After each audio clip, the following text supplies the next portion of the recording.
Olá a todos, bem-vindos a mais um The Deep Dive. A gente pega um monte de artigos, pesquisas, vídeos, o que tiver, e a gente transforma tudo isso em puro conhecimento para você. Hoje vamos mergulhar num mundo um pouco diferente, o mundo dos preppers. É isso aí, os sobrevivencialistas. Exatamente. E para nos ajudar a entender esse universo, a gente tem três fontes. Um artigo bem completinho sobre a filosofia prepper, um vídeo do canal Abraham lá no YouTube. Ele analisa essa onda do sobrevivencialismo. E para finalizar, a gente tem um artigo da Simo que mistura um pouco de filosofia com dicas práticas de equipamentos. Olha, já vou avisando. Se preparem porque o que a gente descobriu nesse mergulho é que o mundo prepper vai muito além de, tipo, estocar comida enlatada e construir bunker. A gente vai ver que tem toda uma filosofia por trás dessa preparação toda, uma forma de ver o mundo e se preparar para os desafios que ele apresenta. E olha, você pode até não concordar com tudo, mas o nosso objetivo aqui é entender a lógica, os medos, as estratégias e, quem sabe, né, tirar algumas lições valiosas. É isso aí. Afinal, quem nunca pensou em ter um kit de emergência em casa, né? Pois é. Mas antes de a gente sair correndo para comprar máscara de gás, sementes de tomate, vamos começar entendendo quem são esses preppers, o que os motiva. Boa. E aí, de acordo com esse artigo que a gente separou, o prepper típico, ele busca ser autossuficiente para encarar qualquer crise, seja uma enchente, um pagão, ou até imagina um colapso econômico global. E o que me chamou a atenção nesse artigo é que essa busca por autossuficiência muitas vezes está ligada a uma certa desconfiança em relação a sistemas tradicionais, tipo governo, grandes instituições. Eles acreditam que em momentos de crise, sabe, essas estruturas podem falhar e aí a responsabilidade de se proteger acaba caindo sobre o indivíduo. É como se eles tivessem um plano B para tudo, né? Estocam comida, água, remédios, aprendem técnicas de sobrevivência, jardinagem, primeiros socorros. É impressionante o nível de preparo de alguns desses grupos. E essa mentalidade, no fundo, nos leva a uma pergunta. Será que a gente está realmente preparado para o imprevisível? A pandemia, por exemplo, ela mostrou como a nossa sociedade é vulnerável a eventos inesperados. E o vídeo do Abraham explora bem esse ponto. Para os preppers, a pandemia não foi uma surpresa, mas sim uma confirmação de que a qualquer momento tudo pode mudar drasticamente. E eles já estavam se preparando para um cenário como esse há anos. E a forma como a pandemia realmente expôs a fragilidade da nossa sociedade, tanto em termos de saúde pública quanto de economia, é de do que pensar, né? Prateleiras de supermercado vazias, hospitais lotados, governos despreparados. É de arrepiar. E por falar em economia, outro ponto que me deixou de cabelo em pé foi a questão do colapso econômico. Os preppers se preparam para um cenário onde a moeda perde o valor, a inflação dispara e a gente volta para o escambo. Parece ter um roteiro de filme distópico. Parece, mas infelizmente não é tão ficção científica assim. O vídeo menciona a crise de 2008, por exemplo, como um sinal de como o sistema financeiro global é vulnerável a crises. E a gente viu aqui no Brasil, como a greve dos caminhoneiros, em 2018, impactou o abastecimento em poucos dias. Imagina se durasse meses. Nossa, pois é. E é aí que entra a preparação.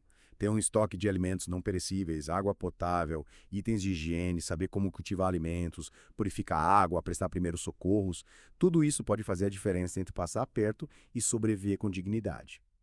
E o artigo da Cima entra bem nessa parte prática. Eles falam na importância de ter as ferramentas certas, desde um bom canivete até equipamentos mais específicos, como filtros de água, painéis solares.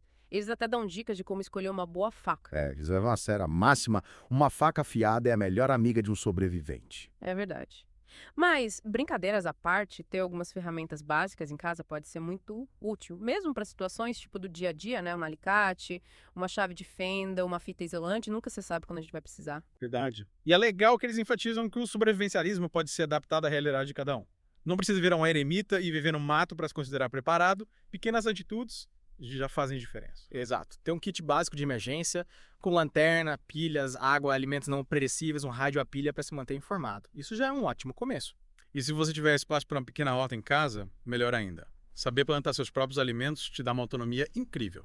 Falando em autonomia, uma coisa que me intriga, sabe, é para onde os preppers vão quando o bicho pega.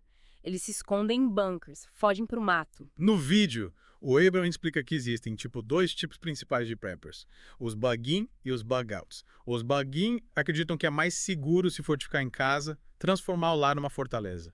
Já os bug out preferem ter um local pré-determinado para fugir, tipo um sítio, uma cabana no meio do mato, longe dos centros urbanos. Interessante. Cada um com sua estratégia de fim do mundo, né? Mas me parece que essa fuga não é tão simples quanto parece. O vídeo mostra como um simples apagão em Nova York, em 1977, gerou caos, saques, violência e tudo isso em poucas horas, imagina. Imagina se a crise fosse maior e durasse mais tempo. É assustador pensar nisso, né? As ruas podem se tornar intransitáveis, o acesso a recursos básicos fica comprometido. É um cenário que exige planejamento, preparo físico, mental, e aí surgem questões éticas complexas. Até onde vai a solidariedade no cenário de colapso? Você dividiria seus suprimentos com seus vizinhos, e se eles tentarem tomá-los à força? Nossa, que dilema!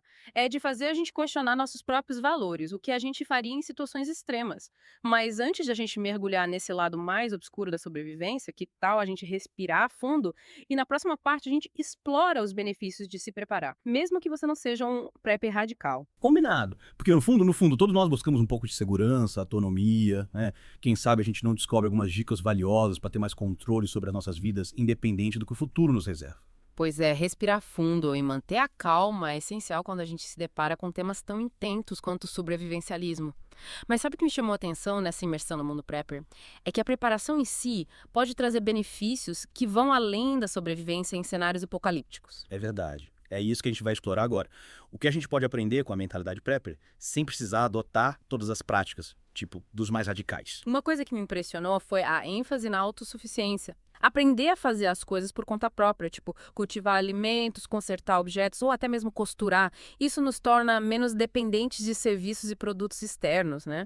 E essa autonomia, além de ser prática, pode ser muito libertadora, né? Saber que você tem os recursos para lidar com uma situação inesperada, te dá uma sensação de controle sobre a sua vida, é empoderador. Sem falar que muitas dessas habilidades, tipo cozinhar, ter uma horta, fazer pequenos reparos em casa, podem gerar economia no dia a dia. E em tempos de crise, esse conhecimento pode se tornar ainda mais valioso. É verdade. A Simo fala bastante sobre a importância de ter ferramenta de qualidade em casa. Imagina conseguir resolver um problema hidráulico simples sem precisar chamar um encanador.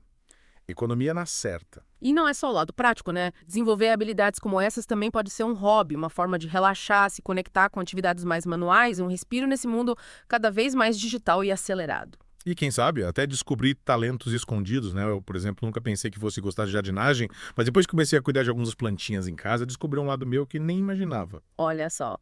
Mas falando em benefícios, o artigo sobre os preppers também destaca a importância da comunidade. Em momentos de crise, ter uma rede de apoio, pessoas com quem contar, pode fazer toda a diferença. E essa comunidade não precisa ser só física, né? O Abraham, no vídeo, menciona como a internet conectou pessoas com os mesmos interesses, criando uma rede de compartilhamento de informações e apoio mútuo. A grande tribo virtual de sobrevivencialistas. É verdade.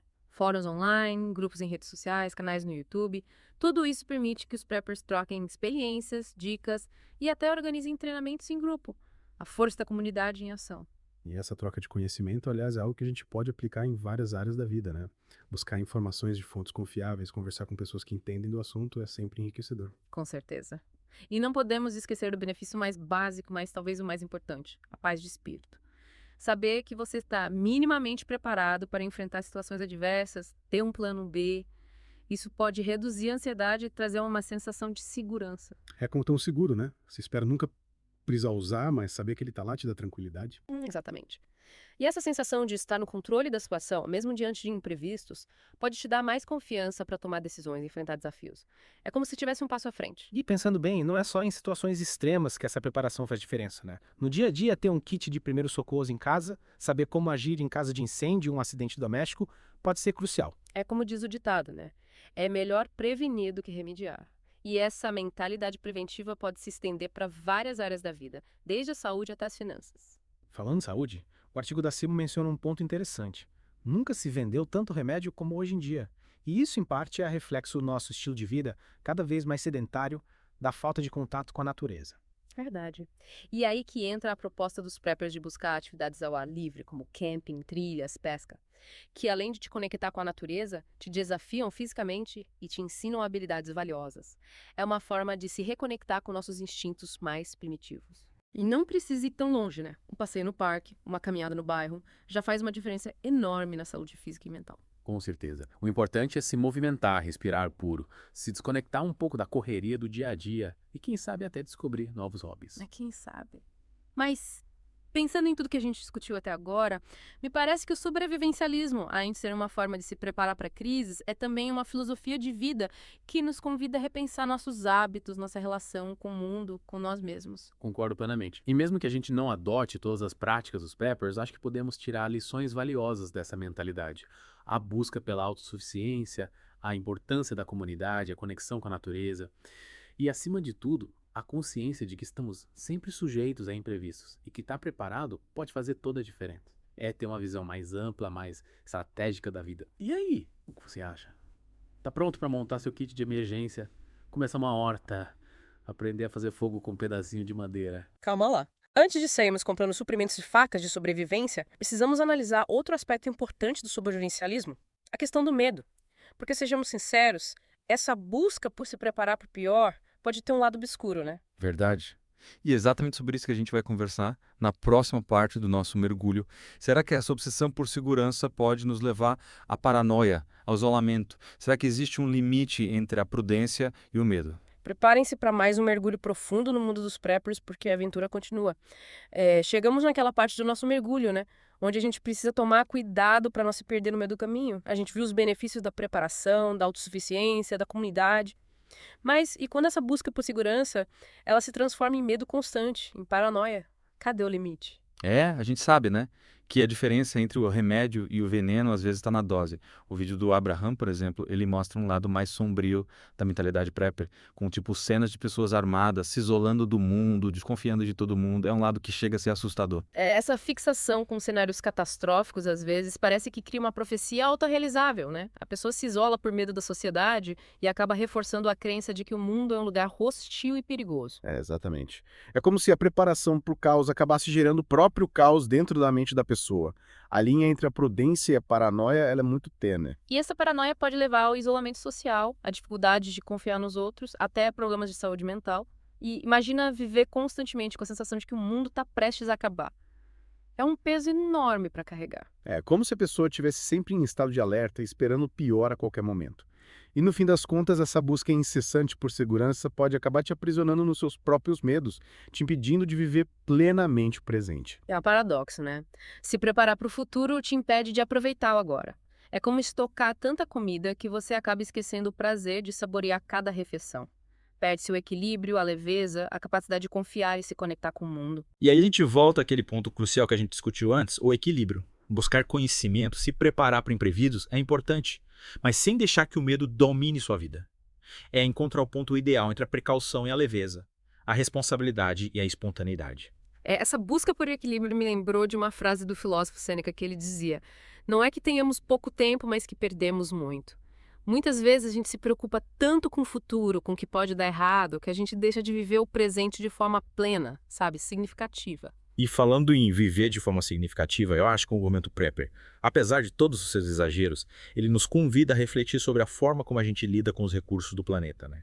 A busca por sustentabilidade e a preocupação com o meio ambiente são temas cada vez mais urgentes. Com certeza. Aprender a cultivar alimentos, reduzir o consumo, reutilizar materiais, são práticas que, na verdade, deveriam fazer parte da nossa rotina, né?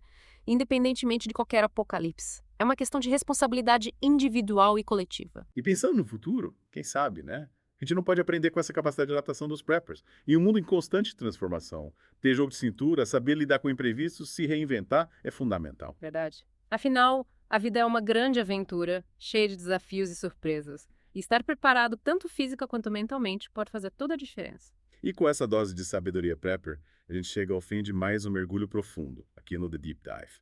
Espero que você tenha curtido a viagem e que saia daqui com algumas reflexões e, quem sabe, né, inspirado a montar seu próprio kit de emergência ou começar uma horta. Mas lembrem-se, o mais importante é encontrar o equilíbrio entre a preparação e a leveza. Viver o presente sem se deixar paralisar pelo medo do futuro. E para quem quiser se aprofundar no tema, o link para o curso Profissão Comunicador Digital, que foi mencionado no vídeo do Abraham, está na descrição do episódio. Vai que você precisa negociar suprimentos com outros sobreviventes no mundo pós-apocalíptico, né? Nunca se sabe. Ou gravar um podcast no Bunker. Mas brincadeiras à parte, o importante é estarmos abertos a aprender, a questionar, a nos preparar para o que a vida nos reserva sem perder a esperança, bom humor. Afinal de contas, a vida é uma só e a gente precisa aproveitá-la ao máximo. Com certeza. E com essa mensagem otimista, a gente se despede, desejando a todos um futuro brilhante. com ou sem apocalipse zumbi. Até a próxima. Aventurinos!